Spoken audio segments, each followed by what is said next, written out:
This week at work, I've just finished a session now with one of the Vistage groups under the guidance and mentorship and chairmanship of Harry Winman. A really great group of business owners, seasoned, established, smart, challenging, engaging. We had a fascinating discussion around scaling and growing a company. And one of the questions that came up was, well, what does leading actually mean? And what should I be leading?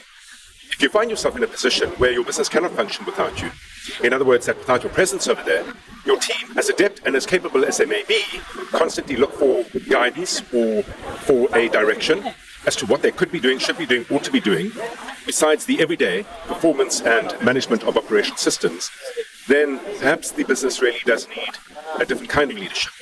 If it's a kind of leadership that sees you as fulfilling that role, I would argue that perhaps then it's not leading the business, it is more about enabling and supporting a team to drive the business. However, if the business can do without that, then what do you do with your time and where do you lead it to? I put this argument forward before, but I think understanding enterprise value is essential for any business leader.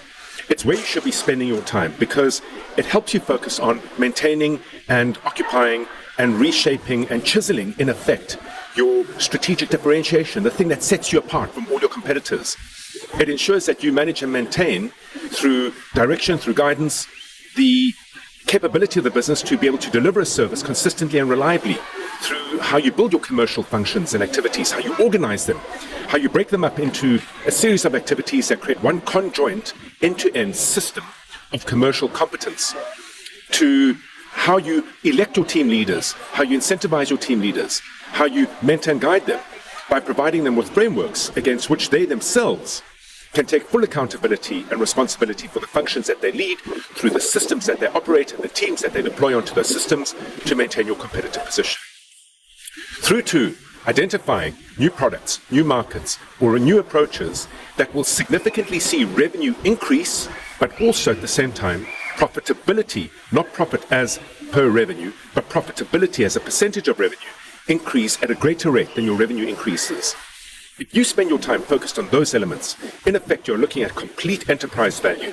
And by looking at complete enterprise value and leading the business against that framework, you're building a business that will be optimized to perform productively, efficiently, maximizing its potential for revenue growth as well as profitability, as well as creating a business that will deepen substantially its capital value.